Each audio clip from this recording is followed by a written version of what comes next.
Donald Trump is spiraling on Sunday morning. Really despicable stuff coming out of his social media. He wants credit for saving 850 lives in Texas when, as we previously reported, he has defunded the NOAA, the National Oceanic Atmospheric Administration, and the National Weather Service. DOJ forced out pretty much the top National Weather Service employee in that Texas Kerr County area, and the local officials were criticizing the feds for the forecasting that was taking place. But Donald Trump wants credit. He goes, "Our incredible U.S. Coast Guard, together with the state first responders, have saved more than 850 lives. God bless the families, and God bless Texas!" Exclamation point. There are 59 people who died already. Many are children, and there are 27 still missing from the Mystic summer camp. Young girls are missing, and you have local officials pointing fingers at the feds. And then in this post, Donald Trump says, "I just signed a major disaster declaration to ensure our brave first responders immediately have the resources they need." You want to eliminate FEMA. Everybody can go back and watch all the videos I put out yesterday where you and Kristi Noem repeatedly said you're defunding FEMA and you wanted to basically get rid of all of the resources in NOAA, the National Oceanic Atmospheric Administration, and the National Weather Service. So enough with just the thoughts and prayers. Actually freaking do something. But, when it comes to MAGA Republicans, that's it. Their thoughts and prayers, and their talking points today is day of prayer.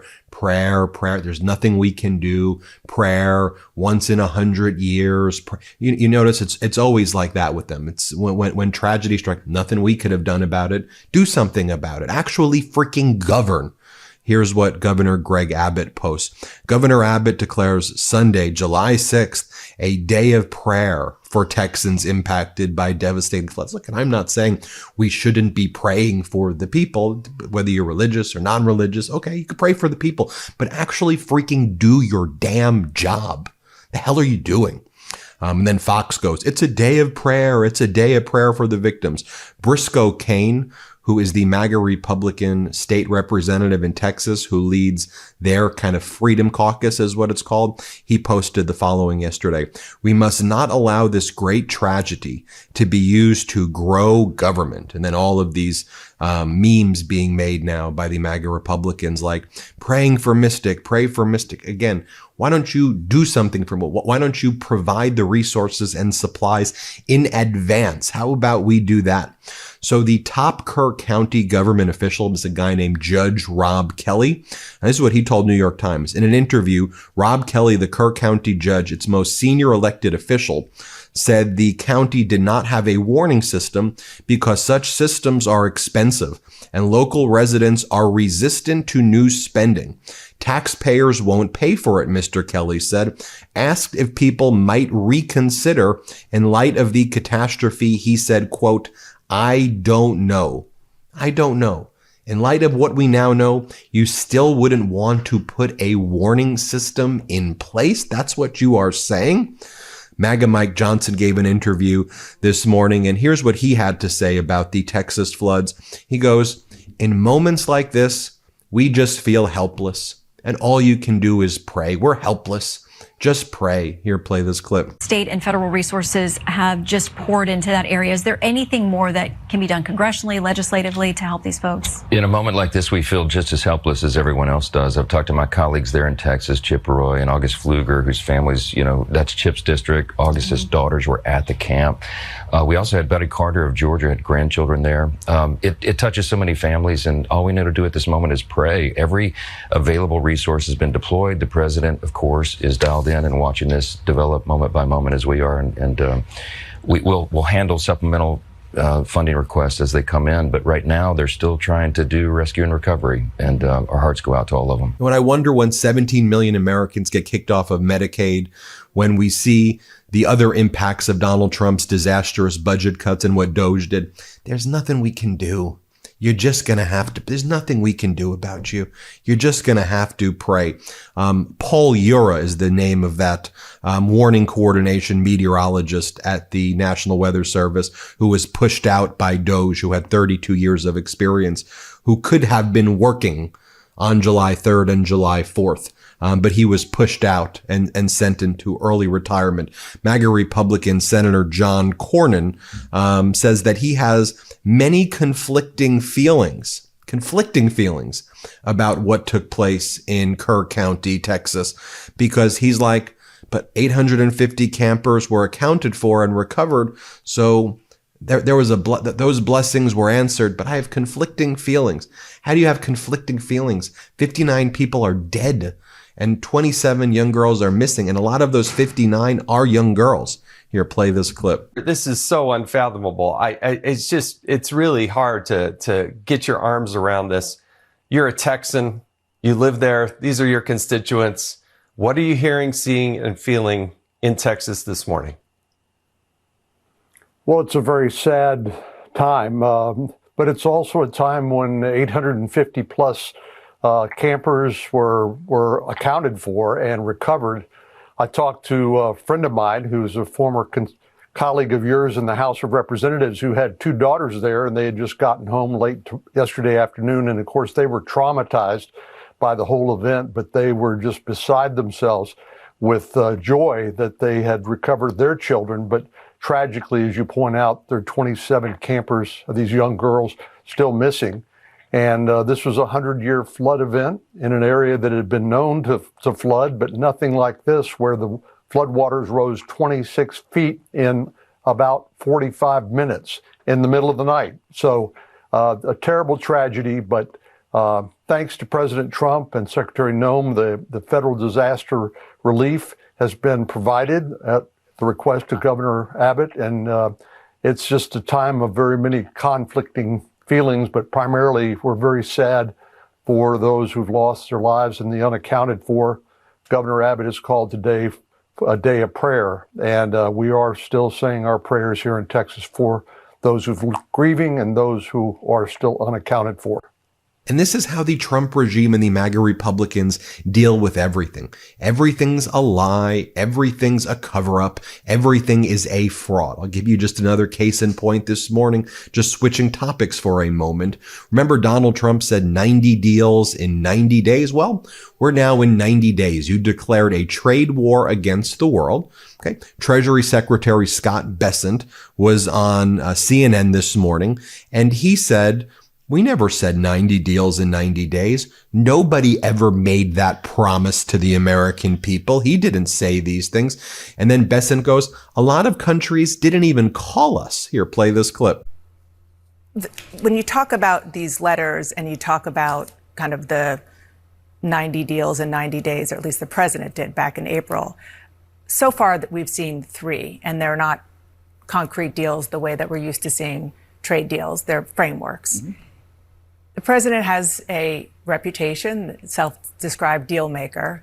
So why haven't we seen the kind of deals that he promised in the last 90 days? Again, he didn't promise this. And when we send out the 100 letters to these countries, that will set their tariff rate. So we're going to have 100 done in the next few days. And but that's not a deal, that's a threat. No, that's the level. That's the deal. If you want to trade with the United States, this is. But that's not a negotiation. That's just a many of these countries never even contacted us. So that's the thing about being the deficit. So the countries didn't even want to talk with us? I think that should give our viewers and listeners an insight into how Trump has destroyed the power of the United States. You're saying that there was never a plan to do 90 deals in 90 days. Now you're just going to send letters and tell people what the tariff is, and you're going to call that a deal, and 100 countries or so didn't even contact the U.S. They thought that you and Trump were so clownish, they didn't even pick up the phone. But I can go back and show you all the videos where Trump and Howard Nutlick and Scott Bessent said, oh, every country has called us. We're taking calls. Remember, we're taking calls from 100 countries. They lie about literally everything. Here's Treasury Secretary Scott Bessent, and he's asked on Fox, hey, a lot of Americans believe that these tariffs are going to hurt the U.S. economy.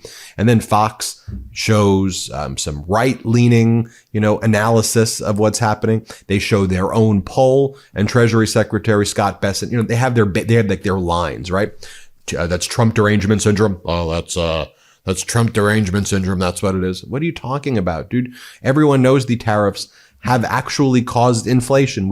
We know if anybody's tried to do a barbecue on July 4th, everything's more expensive right now. That's just a fact. We know, because if you go out into the world, you see it. Here, play this clip. Weeks. Okay, so let's talk about some analyses on these tariffs. From the AP, they see this. A JP Morgan Chase Institute analysis finds a critical group of U.S. employers would face a direct cost of $82.3 billion from President Donald Trump's current tariff plans. They go on to say the investment bank Goldman Sachs said in a report expects companies to pass 60% of their tariff costs onto consumers. Our most recent poll shows that 57% of Americans do think the tariffs are going to hurt the U.S. economy. So some of the experts, everyday Americans, they have real concerns about how this is going to cost them. What's your message to them? Well, I think there's a lot of misinformation out there. I think TDS, Trump derangement syndrome, has turned into tariff derangement syndrome. As soon as you call them the Trump tariffs, 90% of Democrats hate them.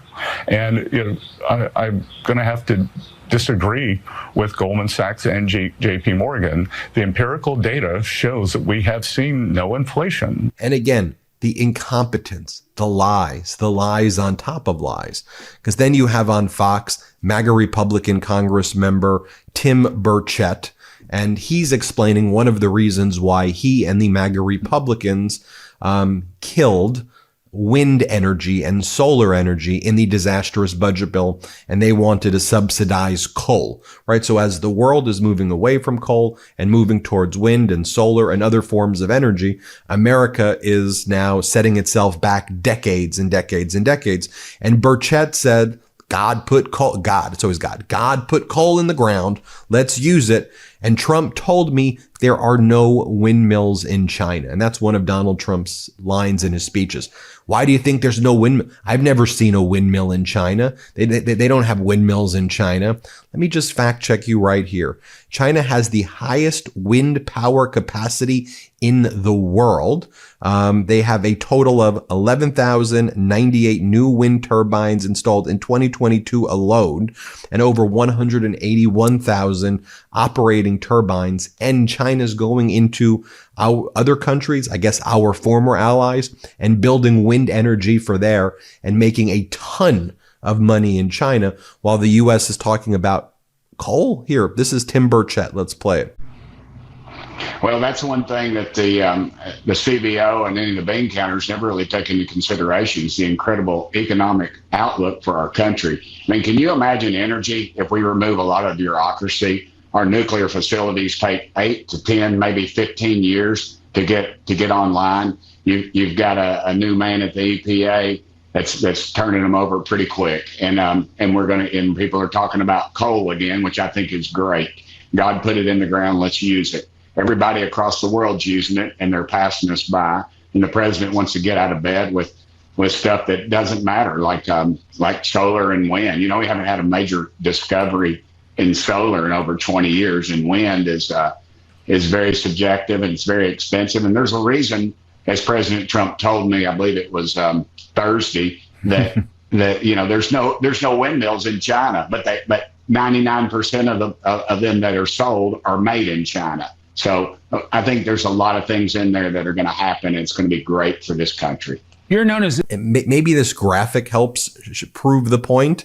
As Jesse Pelton posts, no windmills in China. You mean China that's building wind power 2 times as fast as the rest of the world combined? That China. And you can see over here, just what's represented as China using wind power and the rest of the world by far. Okay, let me show you with this. Let me leave you with this. Democratic Congress member from New York, Tom Suozzi from New York's 3rd Congressional District. I think he sums it up perfectly succinctly why the disastrous budget bill is so bad. Here, play this clip. I know that you just brought up Medicaid and potential loss of coverage. What do you say to some Americans who might wonder, well, why should the able-bodied not have to work in order to access Medicaid? Well, you have to understand that 92% of the people that are able to work are currently working, and the 8% that are not are often people that are taking care of disabled children. Remember that 2/3 of the people in nursing homes are on Medicaid. 1/10 of all the veterans in the United States of America are on Medicaid. Medicaid is a lifeline for so many people that are facing such difficult circumstances that we can't even possibly imagine. And why would we be taking health insurance and food benefits away from some of the most needy Americans while we're providing what I believe is an unnecessary tax break for some of the wealthiest Americans? It just doesn't make sense that you're reducing taxes for some of the wealthiest people, hurting some of the lowest income people, while blowing the biggest deficit in the budget that we've had in the history of the country. Those things just don't add up. And sometimes the simplest statements just need to be said again. And I think Alex Cole says it correctly here. What kind of backward country slashes funding for severe weather forecasting? What kind of backward country slashes funding for severe weather forecasting? The country that's supposedly the richest in the world, cutting Medicaid, cutting weather forecasting. What are we doing? Hit subscribe. Let's get to 6 million subscribers. The truth is more important than ever. Check out our new Truth Over Lies collection at store.MeidasTouch.com. All 100% USA union made.